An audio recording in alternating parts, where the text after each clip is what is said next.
Well, good afternoon, everyone. So today what I thought we might do was look at how you actually get things done with all of this stuff. I mean, we've talked about some really fun things you can do with your computers, but we don't want them just to be a hobby. You know, we want them to be something that's actually productive. I was thinking the other day about all the predictions that were made about the paperless office. You know, the more we do with computers, and then as things like the iPad came along, we'll use less and less paper, and of course we've used more and more and more paper instead of less. So it's just kind of an interesting conundrum, but we can get away from it. But just more importantly, there's ways that, you know, the other thing we were supposed to have is we were supposed to have these machines that took care of a lot of work for us. So we had more free time. Yet we have managed to flip that and use them and create less time for ourselves and more time for work. So the hope is that we can find a few tools and a few things along the way to just help us better manage our time and better manage all the stuff that comes at us. We've talked, of course, in the past about how to deal with, sorting email and things like that, because we just get a huge volume of email, and a lot of it's spam, and so we've talked about spam. And that can be a real time waster. But the thing to remember about all that is the delete key works really, really well and really fast. So don't stress too much over it, just get it out of your way. The reason I chose the idea of getting things done is several years ago, a man named David Allen wrote a book called Getting Things Done.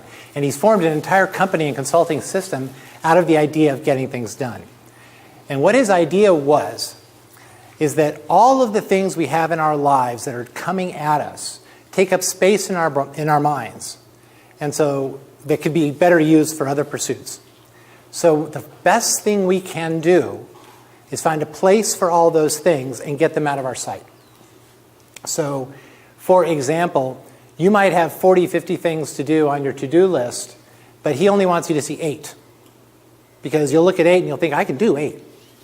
And then you might add more later. But he would keep things manageable. He would also do things like what you see here in our 50 steps. Now, the 50 tricks to get things done is a different article, not a David Allen article. But it has a lot of the same ideas of, for example, if somebody calls you and asks you for some information, you can say, I'll get back to you on that. And then it might be in 15 minutes and it might be in 2 days, right? And in the meantime, you've probably thought about it multiple times. Oh, I got to call them back. Oh, I got to call them back. I got to call them back. And if you can stop for a moment and deal with that one piece of information, you don't have to deal with it again. Get it off your table. Get it off your plate. So the idea is, how can we clear our minds out of all this stuff? Now, the other thing about getting things done is if you're a very methodical person, then I highly recommend that you actually get David's book and check it out. And there's some good software to help you do it. But you have to be a very disciplined person, because he has very strict rules for how to sort things, how to sort your mail, when you can check your mail, all sorts of things. And if you're going to break out of those rules, then you're going to have trouble with this system. So interestingly enough, another cottage industry has evolved below getting things done of people who really like the idea of getting things done but can't follow the rigid rules. And there's actually a product Tandy and I use called Things that's a little bit more freeform, allows you to implement a getting things done system if you want, but if you're just not quite that structured, it allows you still to get a lot done without being so regimented. So I won't go through all the 50, but I just found this article and I found it really interesting and thought it was a good takeaway for you. But things like, getting prioritizing your tasks. What is the most important thing I need to do today, and get it out of the way. Inbox zero is something that a lot of people try to implement with their email. And the idea of inbox zero is your inbox is only for items that you have not dealt with yet. Once you've dealt with an item, it's either deleted or filed right away. And the goal of so many of us is inbox zero, opening up your inbox and seeing no messages. or seeing 2 messages and you go, take care of, and you're done. It's the goal. It's rarely the accomplishment. Another one that's really fun in here, brainstorming. If you haven't ever tried brainstorming, and actually I didn't put down one of these apps, but we could look at it if you want, the way to freeform through a problem. And there are lots of apps to help you do that. Really good ones for the iPad, as a matter of fact. And has nothing to do with the computer, but I just thought it was really funny, eating the frog. This is an old idea of, if you get up early and eat a frog, the rest of your day can only get better. So the idea of eating the frog is getting up and dealing with that one thing that you just, I really don't want to have to do this today, but I know I have to do this today. Well, if you get that done, the rest of the day is just going to go that much better. So beyond that, these are fun. Some of them you'll think are silly, and some of them you'll say, oh, it's a really nice idea. And some of them seem kind of duplicative, but that's okay. So at the end, I've put in a section of software of ways to get organized. And I want to go through what these things look like.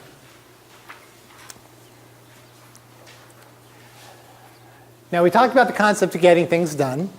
And like I said, I've looked at a lot of software for it. But this is the one that Tandy and I both have found very effective. Oh, come on. And Celia is actually using pretty effectively now. I don't know. Are you using it, Allegra? Not yet. Okay. That's okay.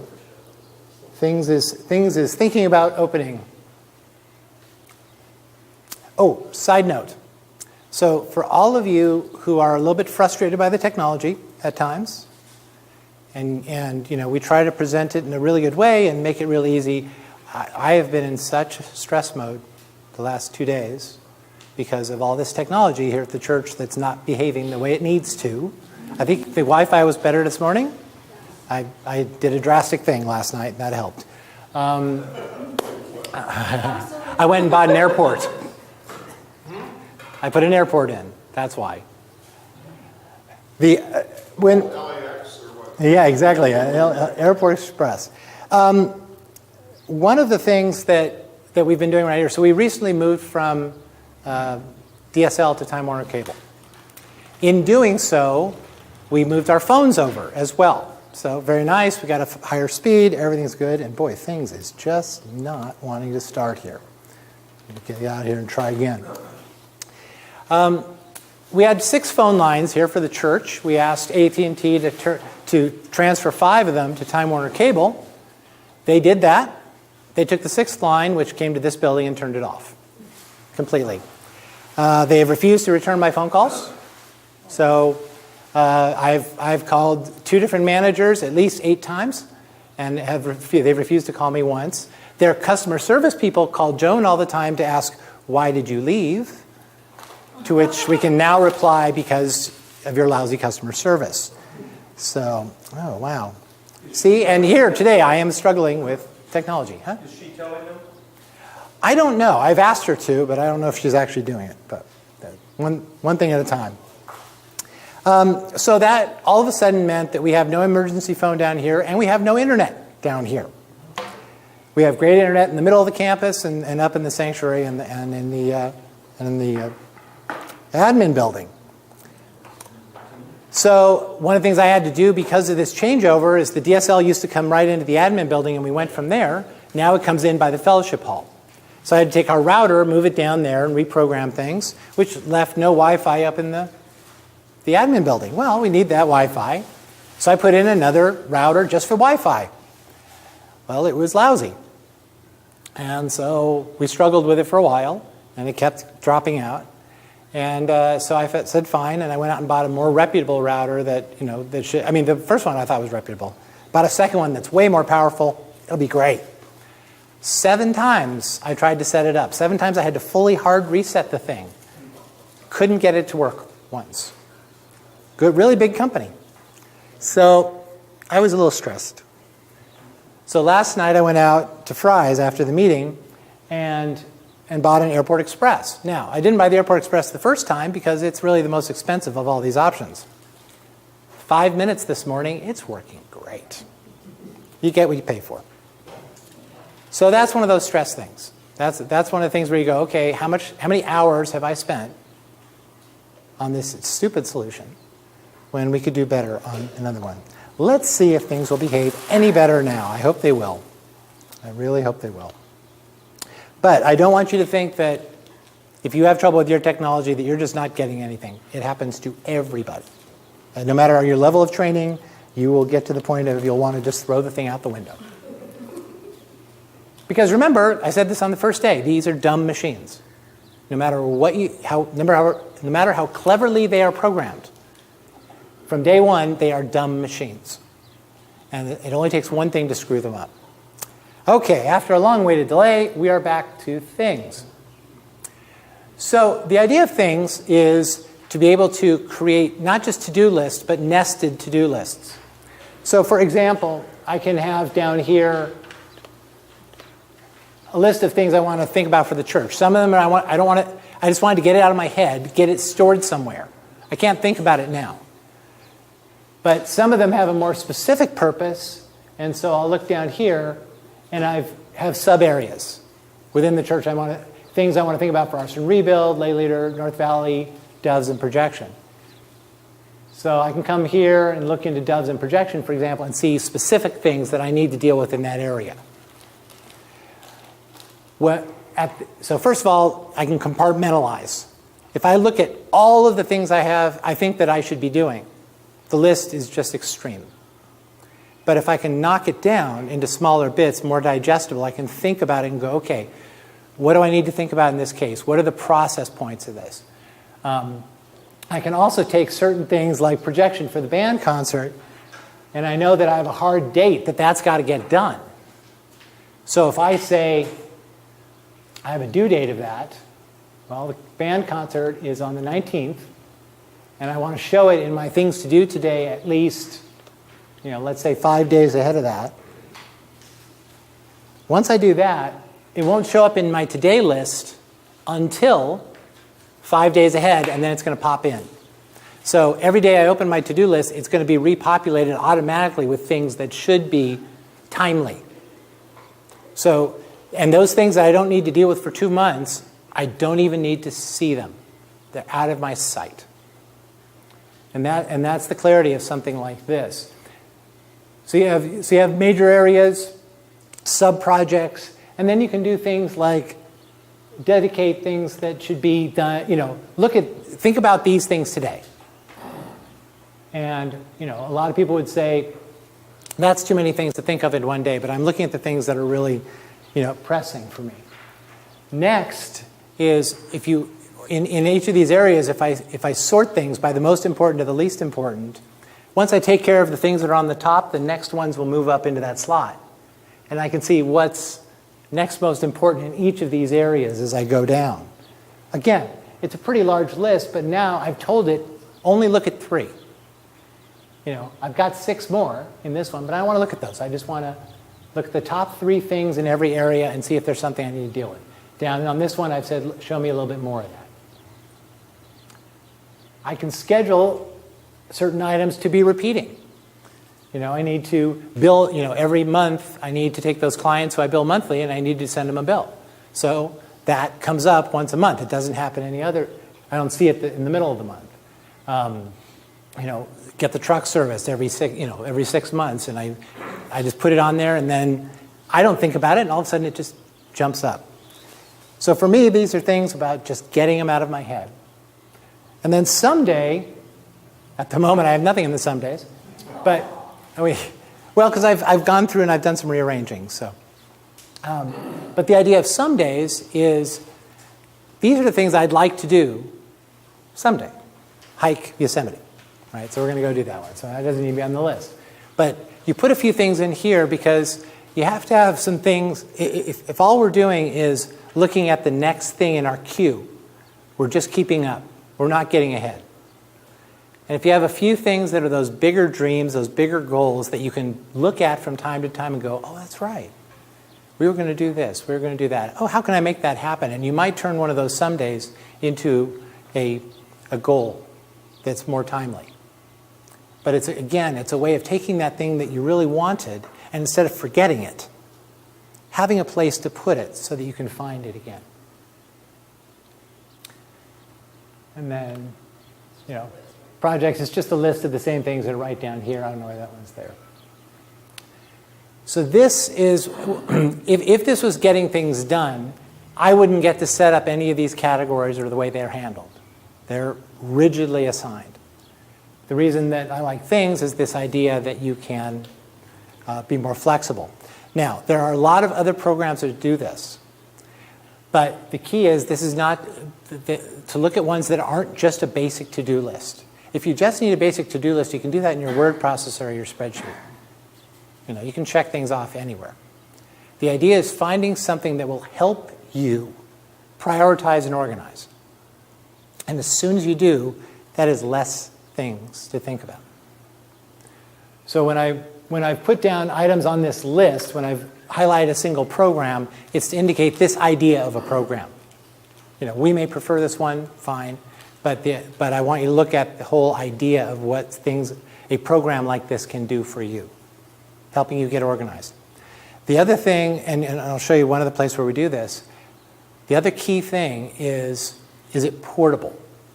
Things works on my computer, my iPad, and my iPhone. So when I'm out and I'm standing in the grocery line and I think of that thing I forgot, I can put it right in, right then, and know that it'll get to the other places. If you only have one place and that's at home on the desktop computer, we all know that 25% of what you think of will never get there. Well, I'm being charitable for myself. It's far more than that. So I have to have that portability. I have to have that immediacy to be able to say, okay, put this in the list, and then later on it'll show up, and I'll go, oh, well, that's a someday, or that's scheduled. I might get more granular later, but at least I've gotten it out of my head and into a place that is more reliable than my own memory. Yeah, does this do it through the iCloud, or does it have its own way of communicating between the devices? This particular program, at the moment, only works when the devices are in the same network.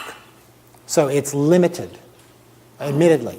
And honestly, for as long as these guys, I've been beta testing for these guys for a while, as long as they've been working on a cloud solution, that it's out, not out now, it drives me crazy. But they're German, and they really are extremely particular about how things get done. And if they're not to their liking, they won't see the light of day. So this has taken a really long time. I'm going to show you a couple of other things as we go through this that have a cloud solution and that allows it to happen instantaneously. This will soon. Yeah. So for at this present time, if say I put something on my iPhone, yes, it's not going to go on to the desktop until, like, say, I get home or something. Correct. Like that? That's exactly right. It's able to access the Wi-Fi. Yeah. And then it merges them. So Yeah. anything, if somebody's changed something on your computer and you've changed something on your phone, it merges the two things and so they I mean, the evolution of synchronization between programs has come from the point where you used to have to run both programs and then go to the sync menu and the sync place and push both buttons, and then they would sync. And this one is to the point of the Middle Ages where it says if both programs are running, they'll sync by themselves. And the next solution, where most programs are and where this one really ought to be soon, and most other programs already are, is once you put it in, it goes up to the cloud, bounces down, and hits everything else. So, changes I make are showing up almost instantaneously on the other one. I mean, I use this for everything from, when I'm sitting in a meeting and somebody says, you were going to ask Steve about, and I go, oh, that's right. And I put it down because if I don't put it down, it will be gone, and I won't remember to ask Steve about whatever. I also use it for my grocery list, my Costco list, because you can do notes on each individual thing. And so I can have, I'm going to go to Costco. What day am I going to Costco? In the notes, then I can have the whole list of everything I'm going to get there. You can also do tags, because one of the things that I have a hard time with is, okay, Monday I'm going to do this set of things, and I want to be able to not just, maybe I'm going to do it over Monday, Tuesday, because I don't get everything done that I want it to do. So you can set a tag. You can set a tag for a bunch of different stuff. I use the day of the week part, because then when I'm sitting on Sunday and planning out what I'm going to do for the week, I can set tags on this is going to happen these days and this is going to happen this day. Maybe I'll put a Monday, Tuesday tag on something that may take more days. So it's going to show up in my today list, or I can just do a tag list if I want to. I'll tag things for a lot of my more important clients so that when I go to that client's place of business, I'll hit the tag for them and see all of the things that I was thinking about in between the last visit and now that I wanted to talk to them about or work with them on. Is there a way to see that? Is there a way to see how a tag comes up? Or you have something that's... Right. So, for example, this conference call with Mark, it happens weekly on Wednesdays, so I could say that's a Wednesday. And then I could also say that, it's going to be a phone call and it's high priority. So those will come up this way. I can then search on the tags. And see, are the tags at the bottom? What are the search tags, Tim? Oh, here it is. You might not actually. No, that gets you there. And then, I'm trying to remember where we collect those. Most of my stuff I've got just organized. I go into my clients and I've got everybody sorted this way. Excuse me. As soon as I go into clients, you'll notice at the top here, clients Tuesday phone call none. So anybody with a phone call tag, it's going to come up here. So there isn't a separate search area. It's coming up there, and it's only looking at the subset that you're looking at and the relevant tags for that set. So if I go back to everything, I've got more stuff up there, and we can go to that Wednesday, and we'll see that one piece. So think about it as let's suppose that you have a place that you go every week. You might say, I'm going to tag it for when I'm there. I don't have to think about it before, but when I get there, I need to make sure. So if you do tags for Costco, then you get to Costco and you hit that and you see all the things you meant to buy at Costco because as you've gone along, you've put them in and you've tagged them. So this is a database. This is a database. This is more than just a list. Yeah. It's a series of lists. Because of the multifunction levels that they've got, this is a database. Exactly. And it's that flexibility that, when you first start using it, it seems like way too many options. But the more you start to use the little things, you realize, this is a lot easier because I didn't have to have my comprehensive Costco list and remember where it was. I thought of the thing, I said, bananas, Costco, moved on. Then 5 days later, I go to Costco and I look and there's bananas and, soda and whatever on my list. So there's a number of ways to do this. And again, it's about making less work for you because you're thinking about it right then, you're dealing with it, and then you move it aside. Steve. The license covers how many platforms? Again, Laptops and... no. Again, this particular product, this is actually one of the more expensive products out there. Pure and simple. That's why I'm saying there are others. You pay separately for the computer and every device beyond it.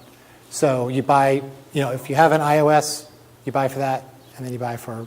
Now, admittedly, their iOS product works on both the iPad and the iPhone, so you don't have to buy it twice there. But you buy it for the Mac, you buy it for the PC, and so forth. And I don't want to get too stuck on these products. These are products that I'm going to talk about because I'm very familiar with them. But there are others out there as well. So if you'll jump around, and every product that we ever talk about, there's always going to be a trial version. Go download it for 30 days and play with it. You can't do that for the iOS, but you can do it for your computer. So grab them, play with them, see if they do what you want to do, and move on. If you just like to do lists, one really popular one is Wunderlist. It isn't a database format like this. It's just a structured list format. But it's a very popular one. It's not one I use because it would be redundant with what I'm doing here. But it was one that's very popular, and it's Mac, PC, iOS, and Android. So nice to have it over the gamut. And then, if I'm not mistaken, you used iStudies, didn't you, Allegra, at school? iStudies Pro? Yes. Yeah. So the idea of iStudies Pro is this same sort of task management, but for students.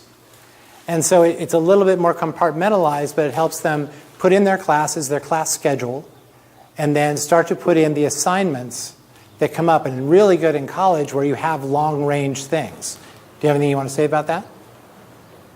Well, it's definitely made for the school thought process.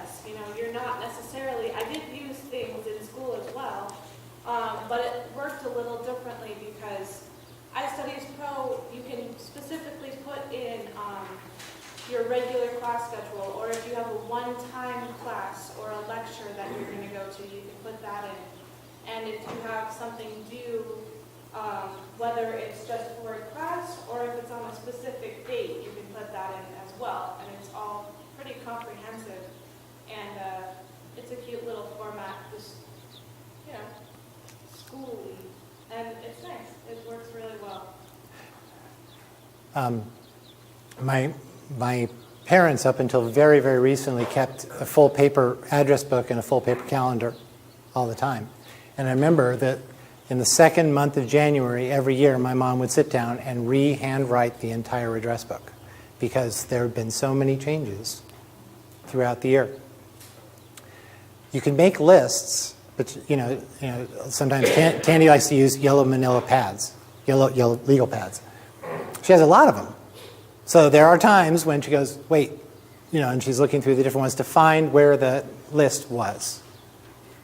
These are ways to consolidate. It requires you use the tool. And if you're not going to be disciplined enough to use the tool, it doesn't matter. But it gets around. So that's things, and like I said, Wunderlist and studies. The next one I have on there is 1Password. We talked about that extensively last time.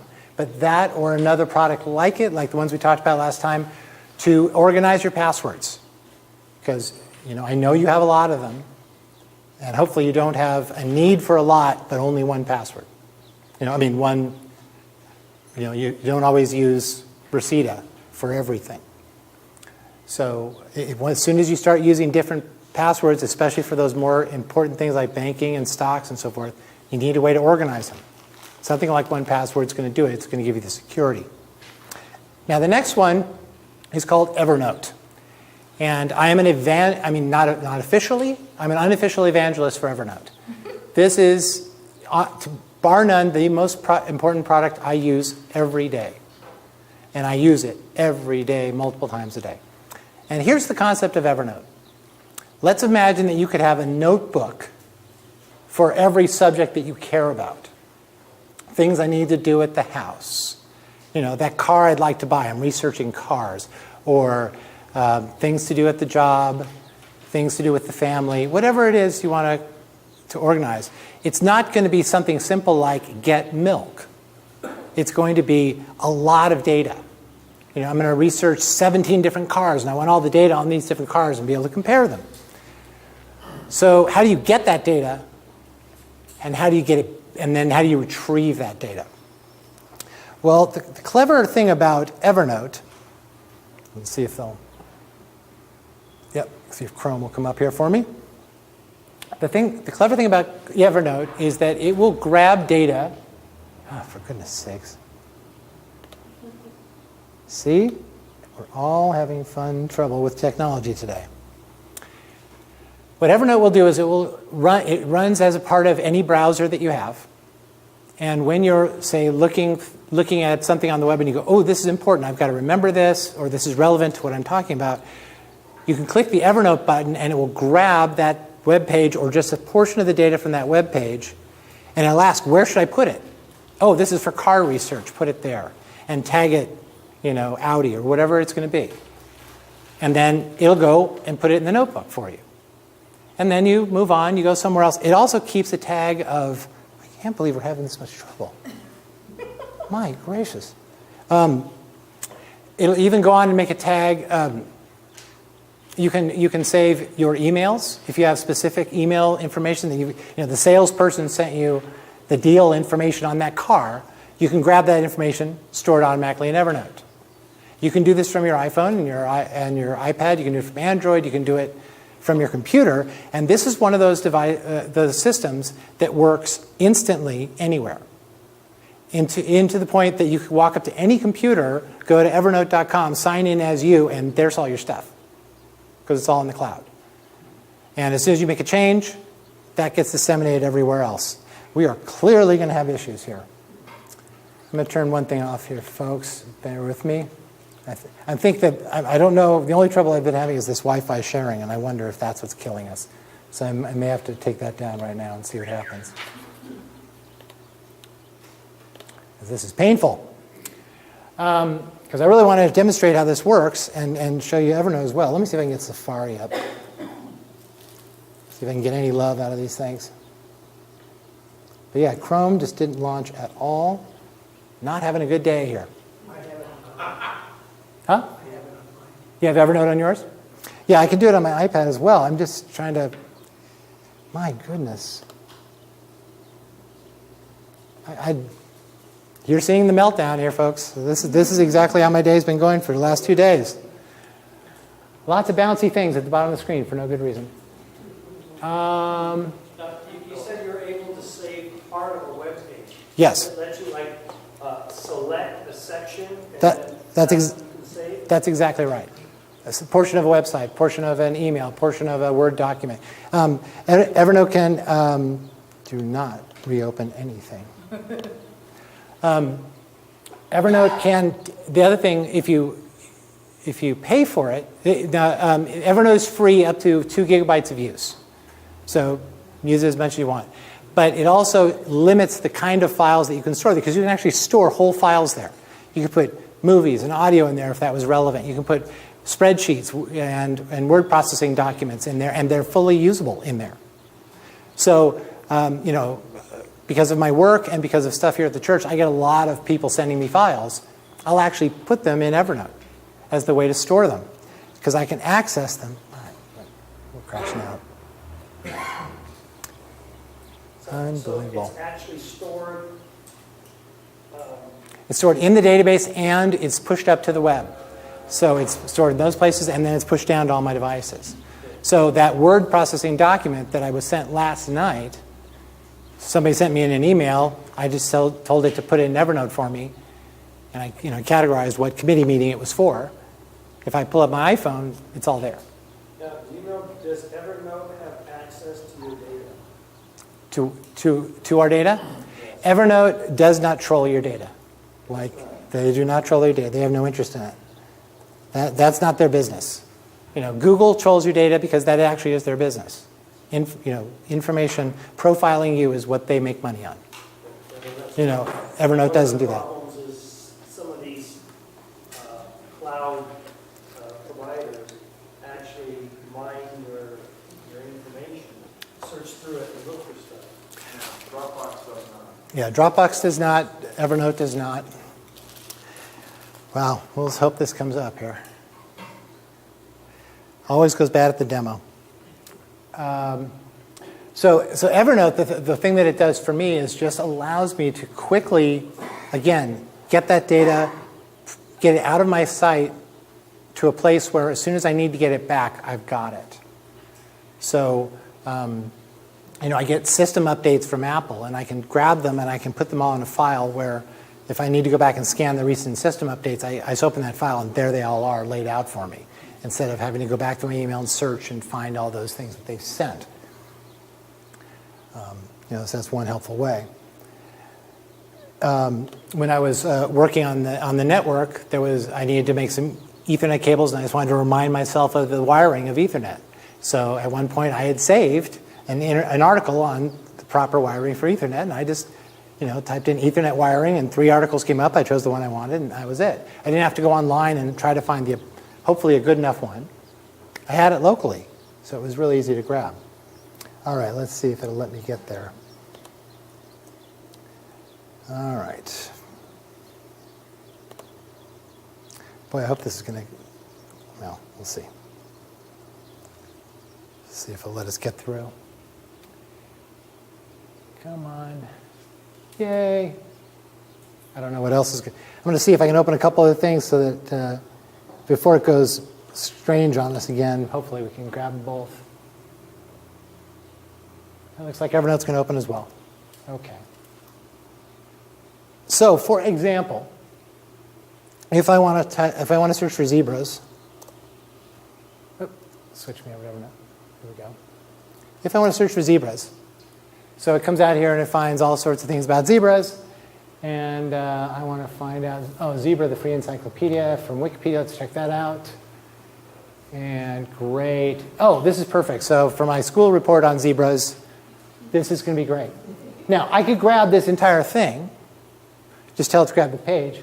But if I click the Evernote link here, what it does is it says, hey, do you want me to save the article for you? You don't need all this extraneous stuff from Wikipedia. It'll just grab the article for me. It will grab the entire page, or it'll just grab the URL, because every time you grab it off of the web or off of an email or off of a file off of your computer, it saves an absolute link back to where you got it. So let's suppose you save one paragraph off of a web page and you realize you want to read more of it. Well, I'll show you how you can actually get right back. So let's do exactly that, as a matter of fact. So let's go here, and I'm just going to get this first paragraph about zebras. There we go. And I'll hit Evernote, and I'll say that's zebras, and that's for lunch with computers, and I'll just save it.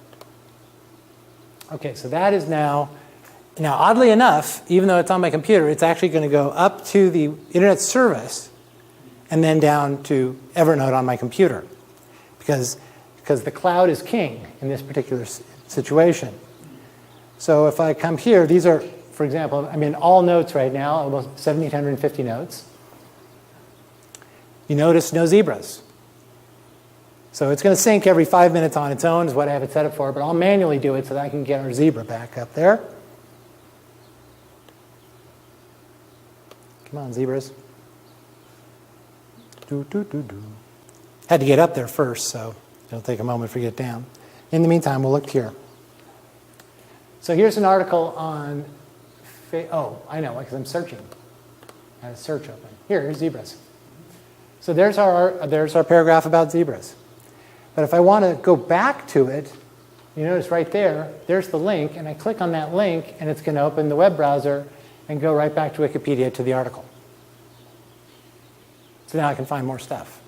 What would be the advantage of going for the premium version? Okay, so the idea of the premium version is it doesn't limit how much you can store, and it doesn't limit the kind of files you can store. So there's just a few basic ones that you can store with the free version, JPEGs and stuff like that. But you'll often go to a website and say, oh, this is great, I want this web page with all this information. And it'll say, oh, well, I can't store that kind of information with the free version. And I use it so much, and I don't want to ever run into those roadblocks. I'm like, and it was $45 for a year. I was like, fine, I'm gonna do that, so I have all that information. You know, I'll keep something simple there. Now, here's something where Peggy sent the information on the meeting, and I actually just copied the text and pasted it in. But then, if I go a little further down, I should find. Let's see. Here, this is actually the file that I've clipped in here, and I've dragged the file and dropped it right in here. So this was one of the ways I was researching for today. Other things I can tell you. Looking at, the folks at Evernote have lots of great ways how you can use Evernote to do, spring cleaning, get students organized, get organized in your office, whatever it is. Now, one thing that makes it even faster or more convenient to use something like this is if you have a scanner. Now, this is what's called the Fujitsu ScanSnap. This is the one that sits on my desk at home. I actually also carry one that's about that big around, about this long, in my backpack. So when I'm out on a client visit, I can actually capture client data if I need to. But what's really great about this is you've got all that paper on your desk. Stuff you need to keep for taxes or something you need to keep for reference later. It'd be nice if you could file it with all of your other stuff. But what Fujitsu did is they created the ScanSnap that's incredibly fast and double-sided. So it's scanning both sides of the paper at the same time. It's automatically recognizing the text and making it into searchable text. So the content of the document is instantly accessible to you. There's the text recognition right there. I can put in, I think in this one is it 30 sheets? And there's bigger ones that do 50 sheets and whatever. And then I can save it directly into Evernote. So right there I can save it as a document or as a PDF or as a picture, I'm sorry. I can just save the file. I can save it and send it right from here to email. Somebody sent this and said, hey, I need you to get me that file right now. You can pop it in and instantly email it off to that person. But what I'll do is I'll say, no, I want to put this in Evernote. So it's going to finish up the text recognition, because some of them it needs to, if it's putting a JPEG in, it doesn't need to recognize. But for Evernote, it needs to do a full recognition. There we go. So then, so let's go to the top here. And there's the file that I just scanned. And you notice that we have both sides. You can also do multiple size pages all at the same time. Put in a business card, a receipt, and a letter. It'll scan all of them without any problem. You can do colored paper and tell it that you don't want to see the background color, and it can do that. It's a great little. And if you put in, you just tell it, scan everything double-sided, and then if the back of a piece of paper is blank, it goes, oh, I don't need that, and it just moves on. Automatically recognizes that stuff. Automatically rotates it and straightens it and all those things. So now I can take this piece of paper and I can shred it. Or better yet, when I'm with a client, I don't need to take a copy of it. I grab the receipts on the new products we bought. I'll scan them and just hand them back to them and say, here, give that to your accountant. I've got all the serial number data I need. Done. So now I don't need that extra piece of paper in the first place. Whereas before, what we would have done, gone to the copier and copied it off, or opened up a notebook and written it all down. Now, no notebook would be complete if you couldn't, of course, just write a note. So you can, make the note whatever you wanted to do. There's lunch with computer 7, and I'll put it in our lunch with computers folder here, and then, of course, it always does. I don't know why it always goes away, and then if you go back, it's still there at the top. It's a common problem. And then I can put anything in here, including, very helpful, I say I want a checklist. So I need, if you want to do your list this way, you want milk, eggs, butter, and then at Osh, you need to pick up, batteries. So let's suppose this is the way you decide to organize yourself. You've got that, and you've got little check boxes, and this works on the iPhone, the iPad, and your computer. You can make tables. You can do indented lists. It does all of that automatically for you. So what my choice is to say, for all the data that I need access to, I want one place to go. There are lots of other really cool products I've played with. But the answer is, then I'd have to look in 3 places if I couldn't remember where I filed that stupid thing. In this one, I was able to say, I have one place. If I need to manage my tasks, I'm in Things. And if I need to look for data or add data or analyze data, I'm here. And that's why this is where I'm at all day. If I'm on my home network, can I run it from multiple computers? Oh, you don't have to even be on your home network. Okay. The whole point of like I just said, right now, we took the Zebra article, we clipped it, and it didn't go right into Evernote here. It went to the cloud and then came back, even though it's on the same device. And that's because the cloud, in this case, is so critical to it. It's keeping a local copy of everything, but it's constantly synchronizing. The other thing that I will do, and very helpful, is I've got about 10 folders on here, 10 notebooks, that I have shared with other people. I've got one that I've shared with 10 other people, and we're all contributing to it. It's a regular monthly meeting that we do. And so any of us can go in and change the content of a meeting and update things, and it's showing who's changing what and what the changes are. But it's no longer they tell me something and I have to remember to write in the notebook. No, they're bringing up Evernote on their computer, and there's that same notebook. They don't have access to anything else of mine, just that one. But it works. They have to have Evernote. Now remember, Evernote is free, up to 2 gigabytes, and if we're just doing basic data, no issue at all. So everybody I've told this about says, oh sure, I'll just sign up for Evernote. It takes all 30 seconds, and then we can share a notebook. Then they get hooked, and then they go on and do more stuff. So again, here's a way to take something that in the physical world is taking a lot of space, something that may be taking a lot of time to sort through, and you have now an easy way to grab all that disparate data, organize it, search it, and get it into a compact form that is portable, They can go on your smartphone, can be accessible from any computer anytime. And this saves a lot of time and heartache with this stuff. Any other? Yeah. Well, I've done something in the pages. Mhm. It doesn't have a map. Right. But you have to get it from the doc. Is there an issue with that? No, Evernote understands both. No problem at all. But for example, it depends on how you're going to use the data later. If you can just drag a Word document or an Excel document in and read it and search through it right there live.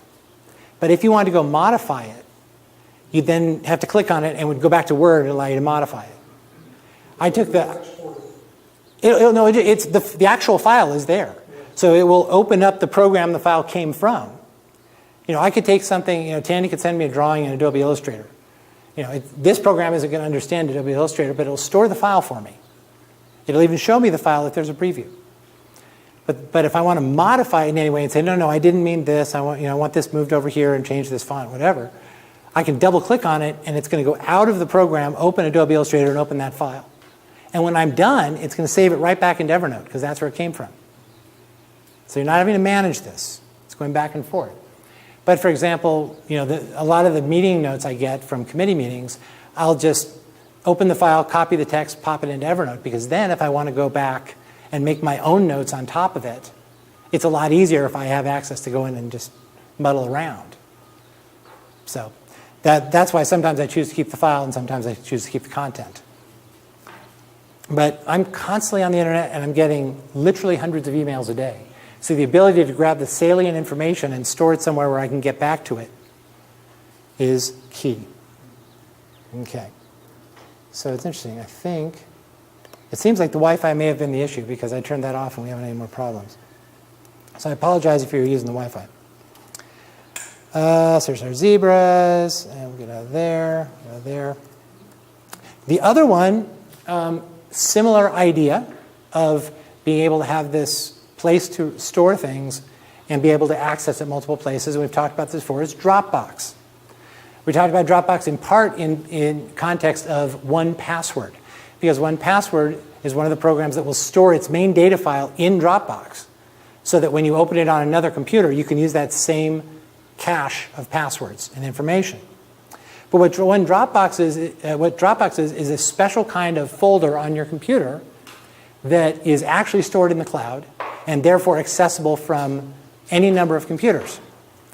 So one thing that I have chosen to do, for example, is make my desktop a Dropbox folder. You can have as many as you want.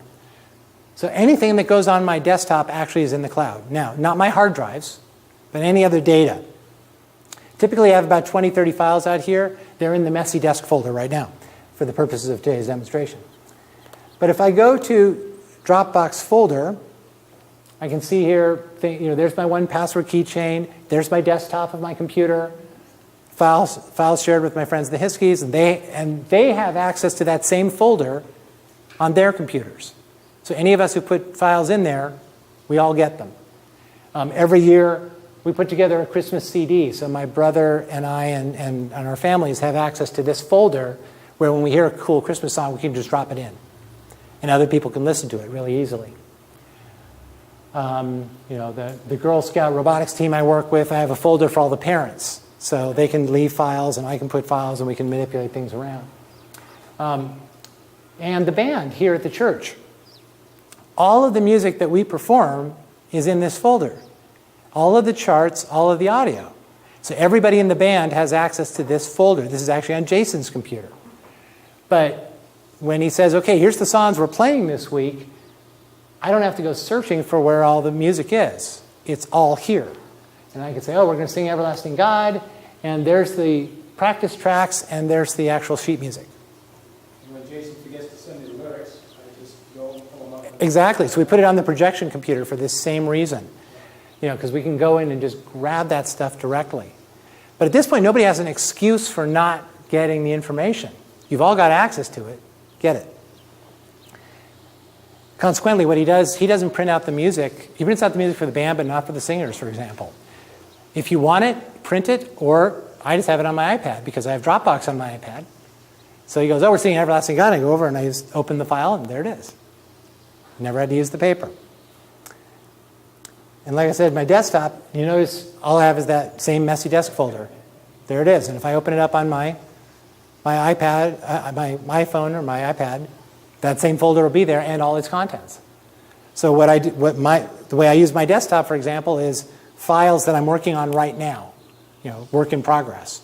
And as soon as I'm done with them, I file them all away and they get out of Dropbox because they're no longer relevant. But I do want to be able to be anywhere and pull up that project I'm working on and say, oh, I just had this great idea, and put that in. So Dropbox, 1Password, Evernote, all ways to automatically aggregate the data that you deal with in your everyday lives and put it into a form that you can quickly get it back anywhere. And you have a small number of places to look for things now. It's, if you look through most people's documents folder on their computer, the organization is horrendous. Mine is. It's just awful.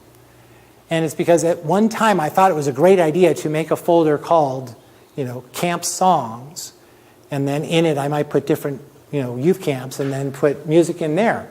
Later on when you're looking for that stuff, if you don't remember what you called it camp songs, it's really hard to find all that stuff. If I keep all that in Evernote or Dropbox, it's a very quick way for me to get through to those things. Simplify the organization, simplify the information. Any question on any of those? Okay. Now, Daria had asked, what about finances? How do you deal with your finances? With finances, what I put here, I put some of the most common ones. Obviously, Quicken is something that a lot of people use. It's the most common finance program out there. And if you're not doing your finances on the computer, it's really time to start. Here's the reason why. Now, initially it's a little bit intimidating to set up because they're going to ask you for specific personal information, including banking information. Now, very big company, very trustworthy company, good long track record. Some of us aren't happy about their software, but as an actual company, they're good. They're good. They're well done. The point of them asking your banking information is they can actually reach out to your credit cards, they can reach out to your bank, they can reach out to your stocks, and bring all that data in for you. So when it comes time to balance your checkbook, you can type all that information in, or they can say, oh, look, we received all these checks, and you go, oops, there's one missing, and you go put that one in. But you now didn't have to type 38 of the 40 checks. You didn't have to type in all of the credit card transactions. You just had to go in and make sure they're right. It'll grab all that data for you. And then when it comes time to go see your tax accountant, they love when you have Quicken. Because they'll either say, just give me the Quicken file or run this report and hand it to me. And everything's in there. Especially because you can then say, if I bought, if you buy prescriptions at Save-On, or at CVS, it actually is going to say that on your credit card. And so it's a medical expense. And you can have these things automatically get tagged.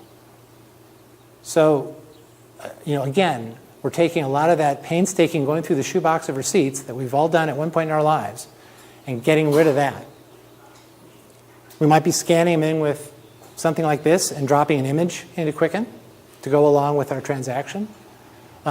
There's actually, I think Quicken now can actually take a lot of receipts and read them directly from the scan and fill in the information. I know they've been working on it. I don't know if it's in place yet. But again, they're trying to get some of that drudgery out of your hands so you'll do it. If you could enter all your receipts for the day in 2 minutes into your program, well, that's not a big thing. But if you have to do it in 2 hours at the end of the month, it's really painful. And people will go, well, it's the credit card balance, that's fine. So look into something like that. There are other options. One of the very popular ones is Mint. Mint is a free online financial service. They will also ask for your financial records. Now, initially, Mint started out as what's called an open source project. A lot of people working on it, trying to create this cool little thing to combat things like Quicken. Quicken thought it was so impressive, they bought it. And so Quicken now owns Mint. So the only real one advantage to Mint is you can have it everywhere because Quicken doesn't run on your iPad, but Mint will. But you can also get the data back and forth between Mint and Quicken. What's the difference between QuickBooks? QuickBooks is designed for business. Quicken is designed for personal. And while technically you can do a business in Quicken and you can do your personal stuff in QuickBooks, the way that they're designed from an accounting perspective is truly personal business. So, Just a comment on the Fujitsu scanner. Mhm. We have a similar thing called NeatBooks scanner, and it has a built-in software for receipts. Right. Actually Neat receipts. recognize what the receipt was, Mhm. what category of purchase was made, and make an expense report. exactly. Scan it in, and then you get an expense report of all your receipts. Yeah, and there is similar software for the Fujitsu. Neat came out afterwards, but they're both great products and they do really good things. And they both make big ones for the desktop that go really fast and small ones that you can carry with you on a business trip. So, just great things. This is where I put the Fujitsu in this category of finances because of the idea of scan those receipts and then get rid of them. You have to hold on to your records for 7 years, but this is now a completely legitimate way to hold on to all your records. They don't have to be on the original paper anymore. They can be scans of all that data. So a lot easier to keep and a lot easier to find. And there's a product that Tandy and I are probably going to try soon called Cashew, which is a new type of online banking for your business, online financial for your business. Because right now we're having to do a lot of double entry, which we don't like. There's a product called iBank that's really fantastic, but it's Mac only, so I chose not to put it in here. There's a lot of really good ones out there. Find the one that fits your style, and keep it. Does anybody like their finance software? Okay. Which one are you using? Mint. You're using Mint. Okay. So even though it's owned by Intuit, it's a different idea. For the Mint, to get it, is it mint.com? Mint.com, and it's free. Dusty? I'm still using Quicken, and I'm actually taking it in the hard way. Only so that I have full control of where all the notes are. And for example, if I'm buying something from Osh, very often it goes into multiple categories. Mm-hmm. So it's not going to work for it to be. It actually does. Yeah. If you Break it down. If you bring the QIF file in, then you go back and you Split it. Yeah. So it's less data entry. I mean, you're still having to do stuff, but it's less data entry if you bring the QIF file in. Yeah, I'm splitting it now, so that what I get. But you can split after the fact is the point. Yeah. So, this all comes down to what makes most sense to you. You know what? We're going to give you options, but You want to still do it that way because I don't trust that I'm not going to lose the whole file and it's just going to kind of blast apart and I'm going to have to start all over. well, that's what we're going to talk about. That's why we've talked about backups so much. I got an email from one of the guys in the band this week. He's been asking me about a problem with his hard drive. And I loaned him some stuff to use and loaned him a hard drive to use and all this stuff. And then the email came back. He said, well, I'm still having some trouble. And I guess I see now why people use backup. And I'm like, I didn't realize we'd gotten that far. But, if you don't have good backup, it's going to be a problem. I mean, one thing about Dropbox that's very interesting. If you're not sure about your backup, you might want to put some of your most important files in Dropbox, because then, of course, they're always being kept another copy elsewhere. Now, Dropbox's security is not the best security in the world. We know this. They're not actually encrypting any of your information that they're putting on. They don't really care about what they have of yours, but they're not protecting it hugely well either.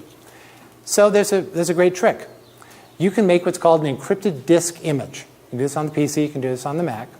It's basically a protected folder, right? But anything that goes in there gets fully encrypted. So what a lot of people do is they'll make a little safe in their Dropbox that's an encrypted disk image. You double click it, it opens up like a hard drive. You can put as much stuff in there as you want, take stuff out. But as soon as you close it, that thing's locked down and encrypted. So it's always stored somewhere else. You've got that off-site backup, really quick, really easy. You just open it up, use your file, close it. But that keeps it encrypted all the time. You don't have to worry about the service. Are they scanning my files? Well, not if they're in an encrypted disk image, they're not. You can put as much data in there as you want, and they don't have any clue what's in there.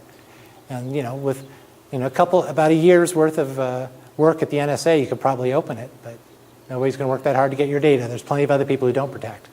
So You're saying you just have one disk image and you can put multiple files in. right, you know how it is when you put a CD in your computer or you attach a little hard drive to your computer, a little icon appears on the screen. Right. When you create an encrypted disk image, one of those icons appears whenever you launch that file. It looks like a file. You double-click it, and all of a sudden you see a little hard drive. Store as much as you want in there. And when you close it, it can get bigger and smaller as needed automatically. But it encrypts everything that's inside that. I can tell you exactly how I do it on the Mac. On the PC, I'd have to look it up, so Google it if you're interested. But it's really a fabulous way, because you put a full password on it that's yours, and that's it. You can store it in 100 different places, and it doesn't matter. Nobody's going to get at it, because the encryption's really, really good on these things. The next set I went into was just for fun, mind and body. How many of you have kept a diary in your lives?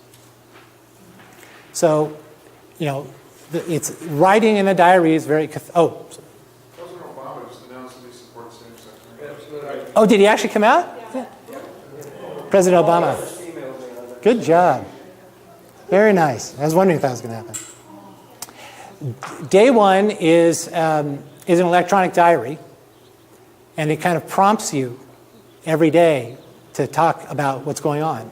So if you like to diary, it's a nice way to work. I mean, some people, that the act of physically writing out is still cathartic, and that's great. I'm not trying to replace that at all. Here's another option. There's a lot of programs. Livestrong is one that I use, for example, for tracking your exercise, what you eat, how you're doing in general. I like Livestrong because it works on my computer and on my iPhone and everywhere I look. So I don't have to think about putting it in later. I can put it right in there when I'm thinking about it. And they do a really good job of tracking things over time. And then another one that I really like is called Lumosity. And what Lumosity is, it's brain training.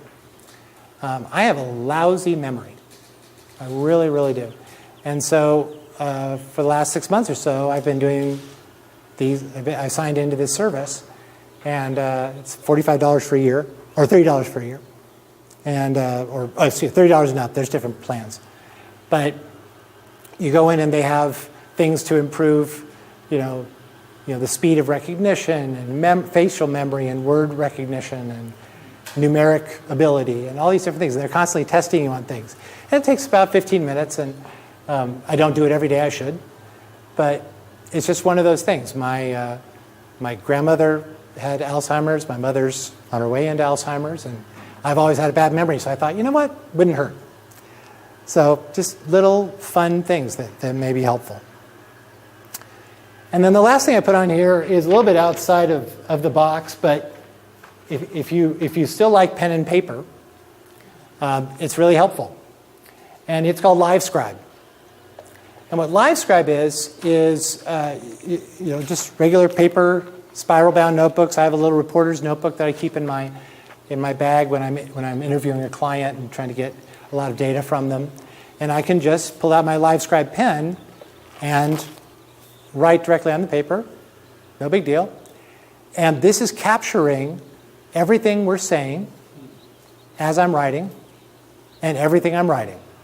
And it'll convert what I write into text on the computer. And it'll save all my drawings and everything. Now, it's really funny, huh? And it's fully searchable. So it's searchable at that point. So you can still work in paper, but then have it fully accessible and searchable on your computer. So you could do a couple of different things with it. I could take this. So, for example,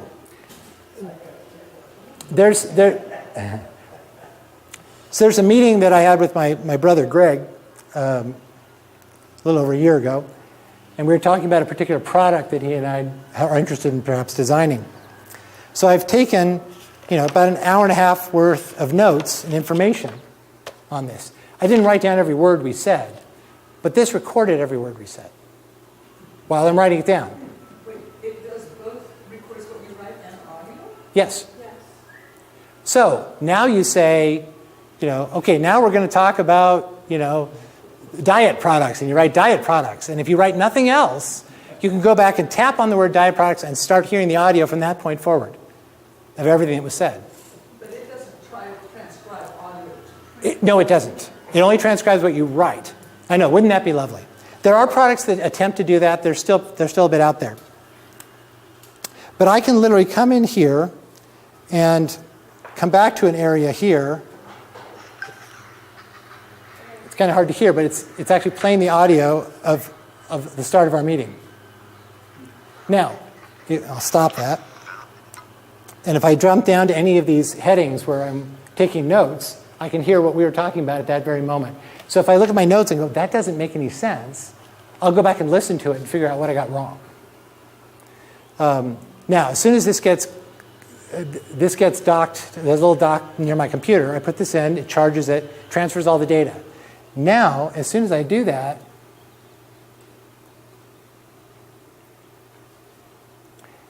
I can go into my LiveScribe utility here, if it opens. See if it's going to do that same thing or not. But it is thinking about it. We'll see if it plays. Come on, you can do it. If not, I'll restart and we'll bring it up because this is pretty fun to see. But what I don't know. Computer's been running fine until right now. His soul froze. Okay, it's gonna have trouble. I'm serious. Or it's gonna kill it. So when I restart this, what you will see is that it's got the content of every one of my notebooks because it knows which notebook is which. It knows which page is which. It knows exactly what date, at which time, at which second everything was done. And it's got the audio synced with that. And what it allows me to do is, for example, if I'm interviewing a client about what they want to do with their home network, and I'm taking down my notes, and later on they say, well, I didn't say that. You just wrote that. I can play it back. No, you said this. And I can also make sure that I was right, or wrong, as the case may be. But what you'll see on the screen is you'll see the actual piece of paper with my handwritten notes. And as we hit play, you'll see my notes start to appear exactly as they did. I can play them faster or slower. I can tap any point on the screen and get there. And then I can send it to my friend and say, here's the notes I took and the whole audio. Is that pretty clear as long as it's like a two-person conversation and It can- sound is fairly low? If it's two people, you can just use the pen. If it's more than that, they actually give you earphones, and they have stereo microphones in them. So you do that. I've done church council meetings here at the church with 30 people in the room, and you can hear where everybody is in the room. And actually, one of those is my personal favorite because we were taking a vote. And so we had the yeses and the nos, and so I'm ticking them off. And if you go back and look at that document, as it happens, you'll see them. Somebody, yes, no. You just watch it happen in real time. So it's really funny. I know that you used it in college for a while. Yep. And great for lectures. Great way to keep your notes and go back and the professor's talking over that difficult formula and you're not quite getting it. Go back there and hear it again. And then you might find out that you wrote sigma where you should have done delta or something. So let's see if we can bring that one up. So it's a fun one. This is one of the old pens. The new ones are smaller and have more memory. But this one holds, it's like 40 hours of audio and all your notes. And then, of course, anything you're not currently needing anymore, you just archive off onto the utility. And there you go. There we go. There's LiveScribe coming up. So this was in the proc notebook. Here we go. Let's bring that up. So I see I've archived things out of when we were doing Bible in 90 days. I was taking notes with it, and my little flip notepad that I keep with me. But come on, we're almost done. Get me through it. I do not know why we're having so much trouble today. Hopefully that'll come up. If it does, we'll bring it up. But it's just another nice thing that if that's your way, then fine. That's your way. That's good. So here's my notebook. And I didn't start recording audio at the beginning. So that's why that first part's in black. I wrote that up, and then I started recording so that if I hit play now, let's go back here. It's the wrong one. So if I click right here, it's now playing the audio. So if I'll go down here to this list, and you see my writing appear right here. Uses of apps, go here. See it getting filled in?